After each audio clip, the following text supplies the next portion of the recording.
Hola, hola a todos, ¿cómo están? Les deseo que se encuentren muy bien y hoy les traigo aquí la dosis de rehabilitación.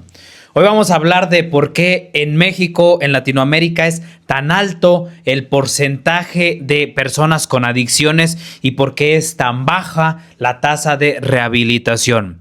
Esto va más allá de solamente la persona que consume o de la familia. Vamos a entender varios factores que llevan a la persona al consumo y vamos a entender muchos factores que prácticamente impiden una verdadera rehabilitación. El consumo, vamos a verlo como algo multifactorial. Una de las principales razones es la poca información para rehabilitar. Por muchos años creímos que no se podía hacer más desde la parte médica, desde la parte psiquiátrica y psicológica, y se dejó todo a manos de AA, que es la vieja confiable, que es algo que ha ayudado a muchísimas personas, pero que ha servido solamente a un porcentaje muy pequeño comparado con la cantidad de personas que están en adicción. Y cuando dejamos eso de lado de solamente es que la persona quiera ir a un grupo y que acepte que trae un problema, pues dejamos a la mayoría de las personas con adicciones fuera, porque la mayoría ni acepta que tiene un problema, la mayoría no va a aceptar ir a un grupo y la mayoría está con una adicción tan fuerte que ya no es que quiera cambiar, sino que muchas veces pareciera que ya no está en sus manos poder frenarse y ahí es donde necesita de la familia. Pero esto también tenemos que analizarlo desde un punto de vista social, cultural, económico. En la actualidad hay muchísimo desempleo, en la actualidad la situación laboral es complicadísima. Y los papás se han visto en la necesidad de trabajar ambos. Entre papá y mamá están sosteniendo la casa. Por ende, los hijos se han educado solos o más bien no han sido educados. Ese es otro problema grande. Aunado a muchos papás que son figura paterna ausente, que abandonaron el hogar y muchas mamás que les tocó dedicar su vida al trabajo para poder mantener a los hijos. Y el mismo caso, los hijos crecieron abandonados y solos. Tenemos otro contraste donde las personas dicen, psicólogo, yo trabajé durísimo para que a mis hijos no les faltara nada, para que mis hijos no sufrieran lo que yo sufrí. Y aquí tenemos otra problemática. Anteriormente, la educación era muy dura, muy rígida y muchas veces violenta. Que crecías con un montón de daños, si lo queremos llamar traumas, heridas o lo que sea, pero crecías, sí, con muchas cuestiones complicadas a nivel psicológico, pero te daba una estructura. Eso es lo que había funcionado por muchísimo tiempo. El problema está en que desde hace algunas décadas se optó por no educar de la forma tradicional, que no era tan sana, pero era una forma de educación que con sus traumas y todo funcionaba. El problema fue en que muchos papás dijeron, yo no voy a educar eso de esa manera, los golpes no son lo mejor, y lo quitaron, pero no agregaron nada. Ese fue el problema, que los dejaron solos y abandonados, y ahí es donde los hijos crecieron sin reglas, sin normas, a veces ya sin estudiar, sin trabajar, sin hacer absolutamente nada. Y eso nos quita totalmente un sentido de vida, a grandes rasgos. ¿Qué más? Hay otras problemáticas como la situación en los adolescentes y jóvenes es muy complicada porque muchos hace décadas se les ocurría probar a temprana edad alcohol o, por ejemplo, cannabis. El problema es que esto no es altamente adictivo. El problema está en que el consumo de sustancias en la actualidad es a situaciones que ya viene las drogas sintéticas. Ese es un problema grande porque son altamente adictivas. Y muchos dijeron, pues si yo probé marihuana, yo probé alcohol o he probado otras cosas y no caí en una adicción, pues se me ocurre ir probando más para que no me cuenten. Y el problema está en que estas sustancias con unas cuantas veces te enganchan y te hacen dependiente. Ese es otro de los principales factores que no nos alarmamos de lo altamente adictivas que son las sustancias en la actualidad.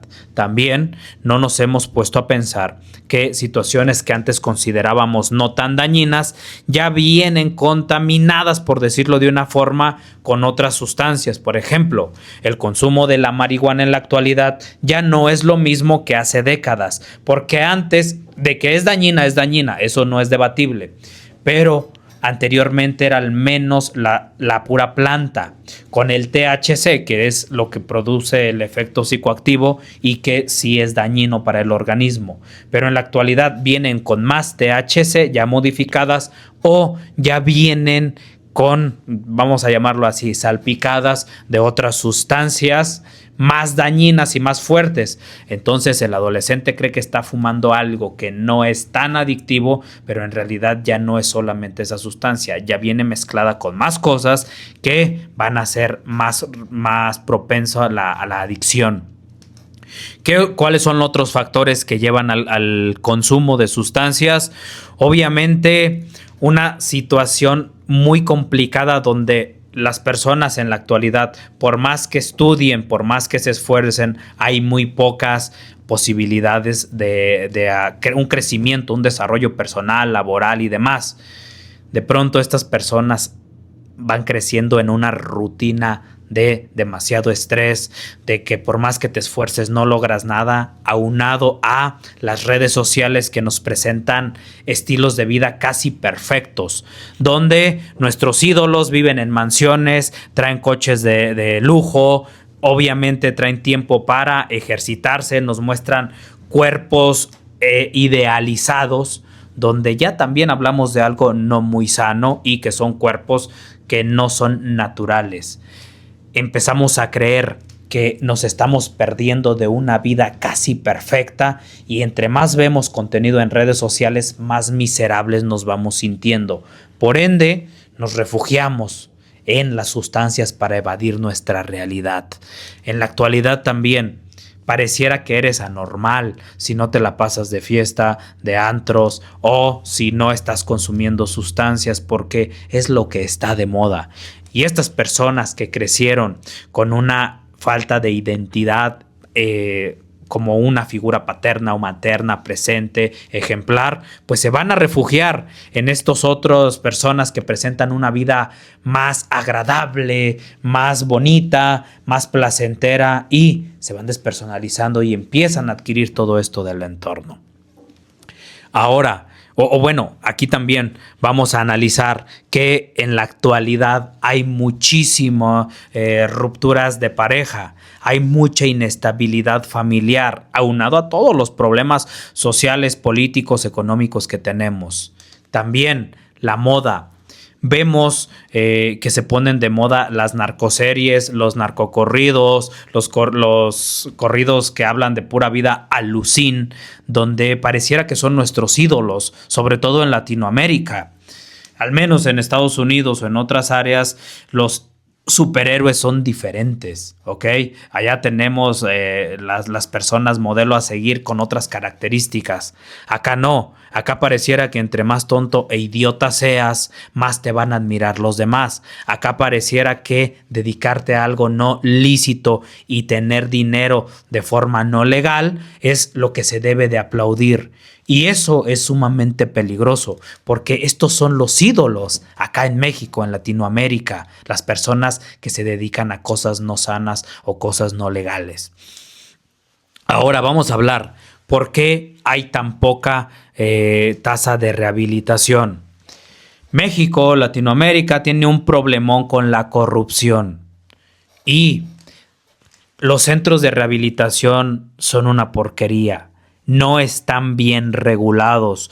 La mayoría de los centros no tienen ni los permisos ni los aspectos básicos para poder funcionar. ¿Por qué? Porque obviamente en las dependencias de gobierno que se encargan de regular todo esto, pues hay muchísima corrupción y yo puedo abrir un centro de rehabilitación no si tengo los permisos, sino si soborno a quien da los permisos. El problema es que quizá a mí me puede costar, por decirlo de una forma, 100 pesos pagar el soborno para tener un centro de rehabilitación mañana mismo, pero si quiero tener los permisos necesarios me va a costar 1,000 pesos, es decir, 10 veces más. Por ende, la mayoría de personas van a optar por simplemente pagar la mordida, como decimos acá. Por ende, si yo ya pagué la mordida, no me van a venir a checar las instalaciones, no van a checar los protocolos, no van a checar a los supuestos profesionistas que tengo. ¿Por qué? Por pura corrupción. Eso ya es una piedra de tropiezo terrible para la rehabilitación. Otra situación es que las personas que llegan a un centro de rehabilitación regularmente no tienen ni la atención psicológica adecuada y muchas veces hay maltrato. Por ende, salen resentidos con la familia y la familia cree que ya llevó atención psicológica. El problema es que no llevó en realidad un proceso psicológico adecuado. Llevó ¿cómo decirlo? Una farsa de decir que llevaba proceso psicológico, pero en realidad muchas veces tienen o a practicantes o a personas que no tienen ninguna especialidad en psicología y se trata de que un psicólogo atienda a 30 a la semana. Nada más pásalos por pasar para que no digan que no los han visto y listo. Y la familia dice, ya llevó atención psicológica, ya lo llevé a un lugar caro y no funcionó. La realidad es que pues hubiera dado lo mismo que lo llevaras a un anexo donde prácticamente es de ayuda mutua, donde escuche a alguien que ya también se rehabilitó y no a un profesional. ¿Qué más? También tenemos que analizar que hay mucha desinformación con las familias. Las familias creen que llevándolo a centros de rehabilitación va a cambiar y eso no es así. Llevarlo a un centro de rehabilitación es prácticamente solo contención. La familia debe de asumir que también tiene que ver en la problemática y que por ende tiene que tomar atención profesional y hacer ajustes necesarios dentro de la misma familia, porque si no, la persona sigue saliendo a lo mismo. El problema también está en que creemos que la rehabilitación se trata de poder adquisitivo y de tratamientos caros. La realidad es que no. La rehabilitación se trata de la responsabilidad familiar y de que todos nos involucremos al proceso. Eso es lo que realmente va a hacer una diferencia. Si ya vamos juntando todo esto, vamos viendo que los centros de rehabilitación son deficientes. Los pocos buenos regularmente son carísimos. Eso es lo complicado. ¿Qué más? Creemos que solamente depende de que él quiera y nos venden esta idiotez que solo un adicto entiende a otro adicto. No es así. Podemos entendernos entre todos como familia. Aquello es obsoleto. Aquello ya quedó atrás. Tenemos que abrirnos al diálogo familiar, que eso es lo que más nos va a ayudar a todos juntos. Por último, ¿cuáles son las otras problemáticas de la adicción? Que regularmente nos quedamos con la parte psicológica, médica o psiquiátrica, con los estudios que hay en otros países, por ejemplo en Estados Unidos o en Europa, donde hay mayor investigación científica. La realidad es que esos estudios están muy bien hechos, muy bien estructurados, pero para la población europea o la población de Estados Unidos. Las familias latinoamericanas somos muy diferentes y la problemática en Latinoamérica es muy distinta. Por eso tenemos que estudiar la cuestión social, política, económica y demás en nuestros propios países. Y tenemos muy pocos profesionistas capacitados y a veces cuando queremos estudiar la parte científica que ya existe o la estadística, pues estudiamos la de otros países y no la nuestra. Y eso también es una problemática porque a veces no vemos más allá o no nos preparamos más. Eso también es un conflicto grande. Entonces, la situación tiene que ver con la política, con la corrupción y que no se regulan los centros y demás. La situación tiene que ver con la cuestión social y económica que lleva a una problemática dentro de las mismas familias. La situación tiene que ver con el cambio generacional, con lo que vemos en redes sociales, todo este cambio tan complicado que está siendo en unos cuantos años, en unas cuantas décadas, y todo es muy cambiante de forma acelerada. Eso también nos lleva a una crisis a nivel social, aunado a las pocas oportunidades laborales, económicas de crecimiento, que lleva a mayor estrés, a mayor ansiedad, a mayores cuadros de depresión y demás, donde tenemos muchas personas que, por ejemplo, se esforzaron por años, estudiaron durísimo y después se dan cuenta que la realidad es muy diferente, donde ya no basta con un título universitario, ya no basta con trabajar durísimo, sino que la problemática es una competencia enorme y pocas oportunidades laborales. Las personas caen en cuadros depresivos y al final también optan por perderse en sustancias para evadir la realidad. Tenemos que ver la problemática más allá. No basta con que la persona decida cambiar y punto. Lo que lleva a la persona al consumo son muchos factores, y lo que va a llevar a la persona a rehabilitarse va a depender también de que tengamos más oportunidades, de que como familia asumamos que no es solamente poca fuerza de voluntad, o que no es solamente que la persona empezó a consumir por gusto, porque le valió la vida.